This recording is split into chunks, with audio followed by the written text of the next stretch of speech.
கர்த்தராகிய இயேசு கிறிஸ்துவின் இனிய நாமத்தினாலும் அன்பர் பெண் ஜீவோலி திருச்சபை சார்பிலும் ஆராதனைக்கு வந்திருக்கிறவங்க ஒவ்வொருவரையும் நாங்கள் வாழ்த்தி வரவேற்கின்றோம். இந்த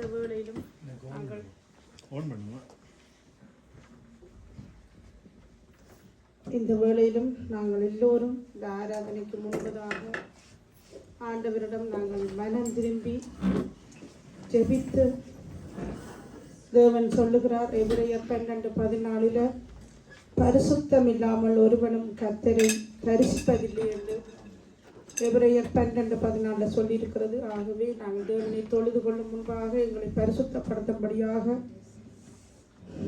மீக 6:8 ஆண்டவர் சொல்லியிருக்கிறார், உன் தேவனுக்கு முன்பாக மனத்தாழ்மையாய் நடப்பது இல்லாமல் வேறு எண்ணத்தை கர்த்தர் உலகத்தில் கேட்கிறார் என்றபடி நாங்கள் இங்கே நாளிலும் எங்கள் தேவனுக்கு முன்பாக நாங்கள் தாழ்மைப்படுத்துவோம் எங்களை.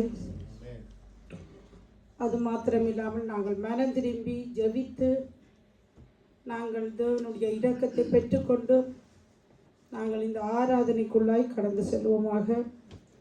இந்த வேளையில் நீதிமொழிகள் 10:19 சொல்லுது, சொற்களின் மிகுதியால் பாவம் இல்லாமல் போகாது என்று சொல்லி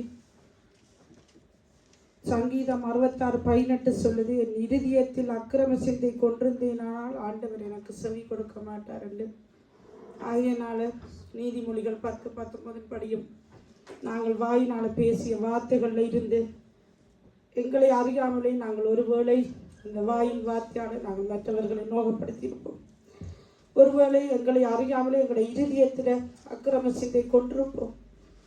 எங்களுடைய எல்லா காரியத்துக்காக நாங்கள் தேவனிட்ட மனம் திரும்பி அறிக்கையிட்டு தேவனுடைய இரக்கத்தை பெற்றுக்கொண்டு இன்றைய நாள் ஆராதனையை ஆண்டவர் ஆசீர்வதித்து தரும்படியாக நாங்கள் எல்லோரும் ஒருமனப்பட்டு ஜெபிப்போமாக. ஆண்டவரே, இந்த வேளையிலும் ஆண்டவரே இடத்தில் எங்களை தாழ்மையோடு நாங்கள் ஒப்புத் தருகிறோம். பரிசுத்தாவியானவரே, ஆண்டவரை வெறும் தாழ்மை என்ற இருதயத்தின் ஆழத்திலிருந்து எங்களை தாக்குகிறோம். உமக்கு முன்பாக நாங்கள் ஒன்றுமே இல்லை ராஜா. நாங்கள் மண்ணான மனிதர்கள். ஆண்டவரை, நாங்கள் வாயினால் பேசின வார்த்தை ஒருவேளை மற்றவர்களை நோகப்படுத்தியிருந்தால், ஒருவேளை நாங்கள் அறியாமல் அதை செய்திருந்தால் எங்களுக்கு ஒரு விசை மன்னியும் ஐயா. எங்களுடைய இருதயத்தில் அக்கிரம சிந்தை கொண்டிருந்தால் தேவன் எங்களுடைய ஜெபத்துக்கு செவி கொடுக்க மாட்டார் என்றபடி பரிசுத்த ஆவியானவரே, எங்களுடைய சிந்தைகளை பரிசுத்தப்படுத்துகிறோம். பரிசுத்தம் இல்லாமல் தேவனை ஒருவர் தரிசிக்க முடியாதபடி அப்பா உமக்கு முன்பாக நாங்கள் வாயினால் பேசின வார்த்தை, எங்கள் செய்கை நடத்தி எல்லாவற்றிலும் நாங்கள் அறிக்கை செய்கிறோம். ஆண்டவரே, உம்மிடத்தில் நாங்கள் மனம் திரும்புகிறோம். ஆண்டவரே, உமக்கு முன்பு நாங்கள் எங்களை தாழ்த்தி ஒப்புத் தருகிறோம். ஆவியானவரே, இங்கே நாங்கள் ஆராதனையை நீங்க நடத்த வேண்டும் என்று உங்களோட கரங்களை ஒப்புத் தருகிறோம். பிரியமுள்ள ஆராதனையை ஆண்டவர் நடத்தி தரும்படியாக நாங்கள் செபிக்கிறோம். இந்த வேளையிலும் நாங்கள் 112வது சங்கீதத்தை எடுத்துக்கொள்வோமாக.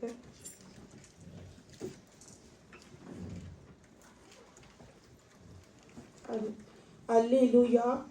கர்த்தருக்கு பயந்து அவருடைய கட்டளைகளில் மிகவும் பிரியமாயிருக்கிற மனுஷன் பாக்கியவான். அவன் சந்ததி பூமியில் பலத்திருக்கும். செம்மையானவர்களின் வம்சம் ஆசீர்வதிக்கப்படும். ஆஸ்தியும் ஐஸ்வர்யமும் அவன் வீட்டில் இருக்கும். அவனுடைய நீதி என்றென்றைக்கும் நிற்கும். செம்மையானவர்களுக்கு இருளிலே வெளிச்சம் உதிக்கும். அவன் இரக்கமும் மன உருக்கமும் நீதியும் உள்ளவன். இறங்கி கடன் கொடுத்து தன் காரியங்களை நியாயமானபடி நடப்பிக்கிற மனுஷன் பாய்க்கவான். அவன் என்றென்றைக்கும் அசைக்கப்படாதிருப்பான். நீதிமான் நித்திய கீர்த்தி உள்ளவன்.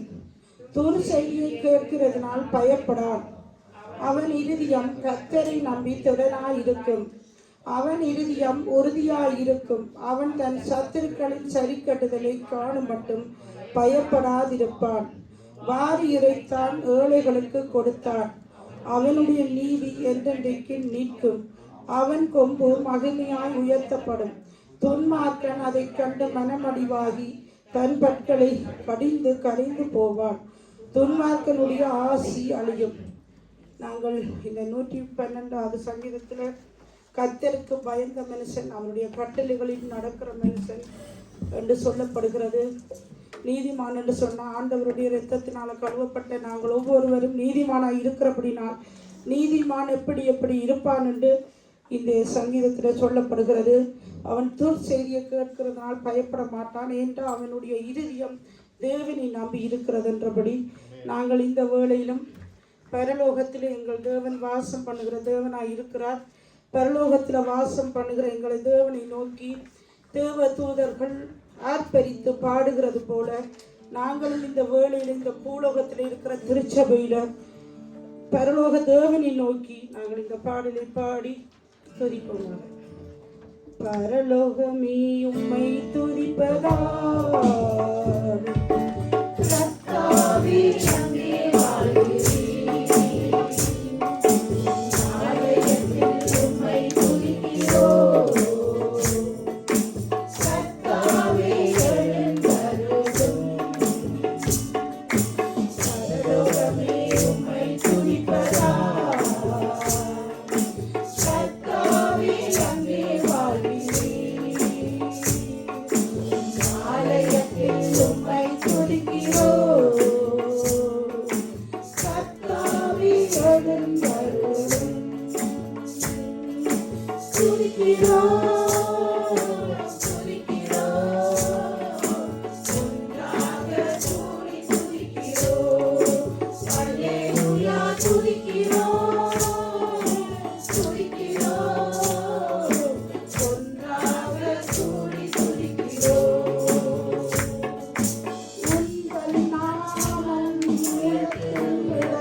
என்று அழைக்கின்ற புத்திர சிவிகாரத்தை தேவன் எங்களுக்கு கொடுத்திருக்கிறபடினால் எங்கள் தெய்வத்தை நோக்கி அப்பா பிதாவே என்று நாங்கள் இந்த பாடலை பாடி தேவனை துதிப்போமாக. அப்பா பிதாவே அப்பா பிதாவே ஆராதிக்கிறோ ஆராதிக்கிறோ அப்பா பிதாவே ஆராதிக்கிறோ ஆராதிக்கிறோ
எல்லோரும் ஒருமனப்பட்ட தேவனை துதிக்கிற வேளையில தேவனுடைய பிரசன்னத்தை நாங்கள் வாஞ்சித்து பெந்தேகோஸ்தே நாள்ல ஆண்டவருடைய பிரசன்னம் ஒவ்வொருவரையும் நிறைத்தது போல இன்றைய நாளில் நாங்கள் தேவ பிரசன்னத்தை வாஞ்சித்து இந்த பாடலை பாடி அதன் பிறகு துதித்துக் கொள்வோமாக. தேவ பிரசன்னமே இறங்கியே வந்திடுதே, தேவ பிரசன்னமே வந்திடுதே, தேவனின் மகிமை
நாங்கள் நீக்கிறதும் நிர்மூலமாகாது இருக்கிறதும் தேவனுடைய கிருபை என்று வேதம் சொல்லுகிறது. தகுதி இல்லாத எங்களுக்கு ஆண்டவர் கொடுக்கிற ஈவு கிருபை என்று சொல்லப்படுகிறது.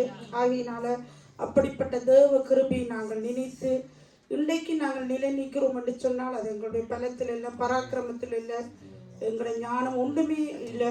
ஆண்டவருக்கு முன்னால் ஆண்டவர் கொடுத்த கிருபை, அந்த கிருபையை நினைத்து நாங்கள் கிருபையை உணர்வுள்ள இருதயத்தோடு பாடி இந்த பாடல் கூடாக தேவனை கிருபையால் நிலை நிற்கிறோ, தேவ கிருபையால் நிலை நிற்கிறோ, கிருபையால் நிலை நிற்கிறோ, தேவ கிருபையால் நிலை நிற்கிறோ,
இயேசு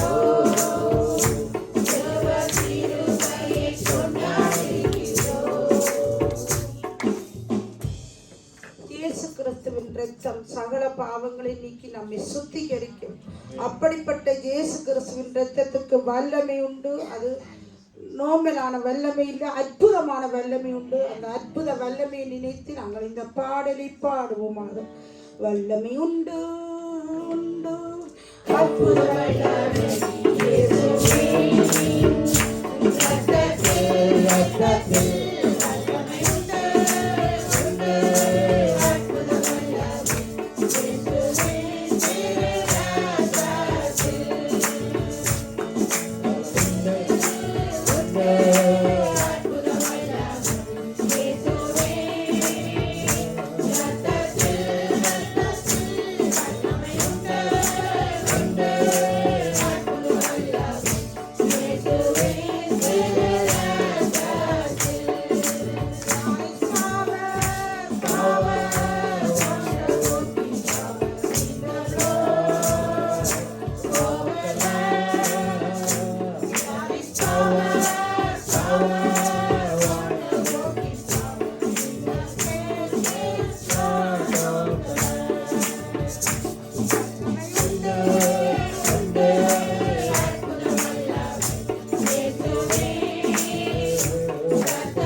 அவருடைய வல்லமைக்காய் ஜெபிக்கிறேன்.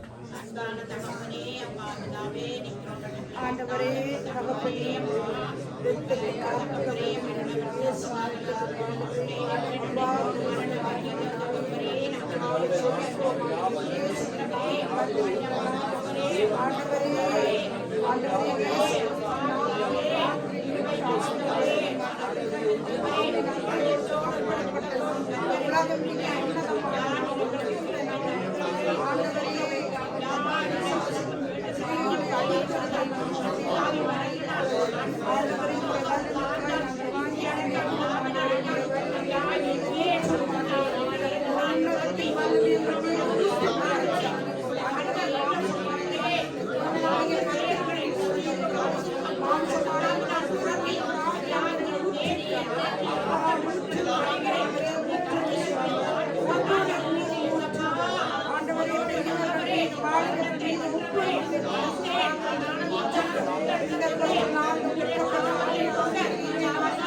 முடியாதவற்றை எங்களுக்கு செய்தவரப்பா, நீர் செய்த எல்லாவற்றுக்கும் உமக்கு கோடி நன்றிகள்.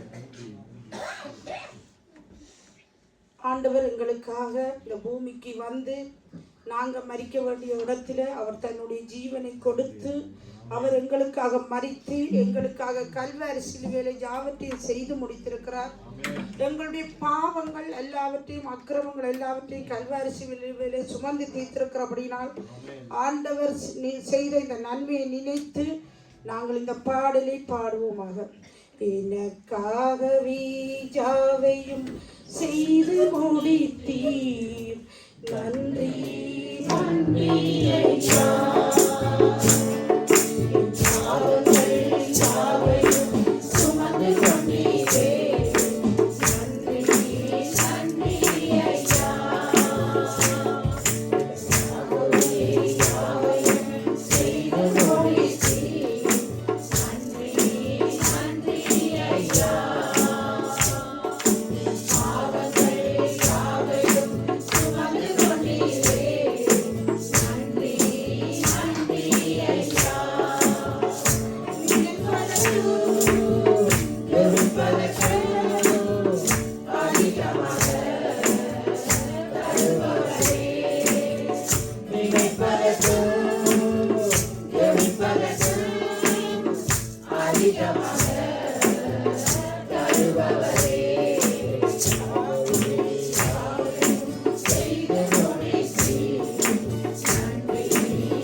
விண்ணப்பங்களுக்காக கடந்து செல்வோமாக.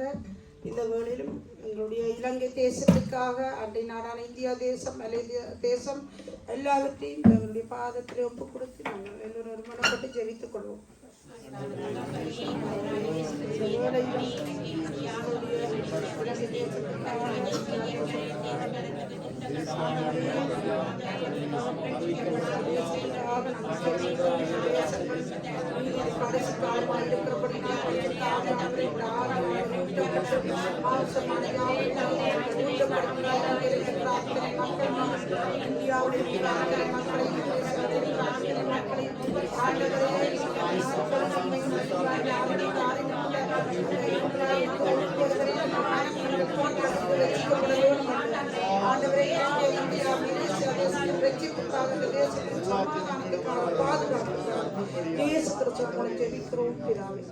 எங்களுக்கு ஆண்டவர் எங்கள் ஒவ்வொருவருக்கும் கொடுத்த பெல்ஜியம் தேசத்துக்காக இந்த ராஜாக்கள் ஒவ்வொரு மக்களுடைய ரட்சிப்புக்காக நாங்கள் ஜெபித்துக் கொள்வோம்.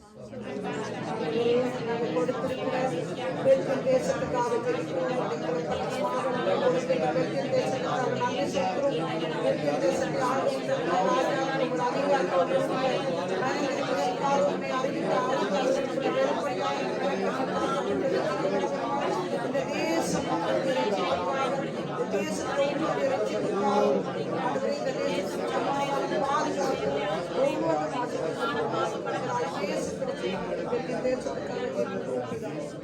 எருசலேமின் சமாதானத்துக்காக வேண்டிக் கொள்ளுங்கள். உன்னை நேசித்திருக்கிறவர்கள் சுகித்திருப்பார்கள் என்றபடி இஸ்ரவேல் தேசத்தின் சமாதானத்துக்காக வேண்டுவோம். ஆண்டவரே,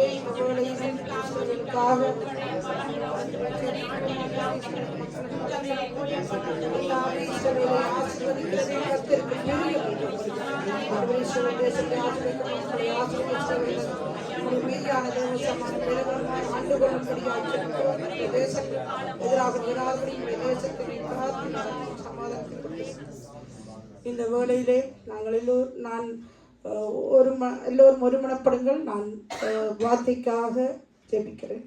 ஆண்டவரே, இந்த வேளையில் இன்றைய நாளிலும் நீர் ஆயத்தப்படுத்தி வச்சிருக்கிற உங்களுடைய மன்னாவுக்காக நாங்கள் கோடா கோடி நன்றி செலுத்துகிறோம். வார்த்தையை கொடுக்கிற சகோதரனை உங்களோட கரங்களில் ஒப்புத்தருகிறோம். பரிசுத்த ஆவியானவரே, சகோதரனை நீங்கள் நிறைத்து பேசுகிறவர் நீங்கள் அல்ல, உங்களிலிருந்து ஆவியானவர் பேசுகிறார் என்றபடி சகோதரிலிருந்து பரிசுத்த ஆவியானவரே நீங்கள் வார்த்தையை புறப்பட வேண்டும் என்று ஜெபிக்கிறோம். வந்திருக்கிற எங்கள் ஒவ்வொருவரோடும் ஆண்டவரே இந்த வார்த்தையானது 30, 60, 100 பலன் கொடுக்கும்படியாய் ஆண்டவரே இன்றைய நாளில் பரிசுத்த ஆவியானவரை நீங்கள் பேச வேணுமாய் வார்த்தையை கொடுக்குற சகோதரனை உங்களோட கருத்தில் ஒப்பு தருகிறோம். சகோதரனுடைய பலவீனங்களும் உங்களோட தேவபலன் தாங்க வேணுமாய் இன்றைய நாள் வார்த்தையை நீங்கள் ஆசீர்வதித்து கொடுக்கும்படியாய் கர்த்தராகிய இயேசு கிறிஸ்துவின் மூலம் ஜெபிக்கிறோம் எங்கள் ஜீவனுள்ள நல்ல பிதாவே. ஆமென்.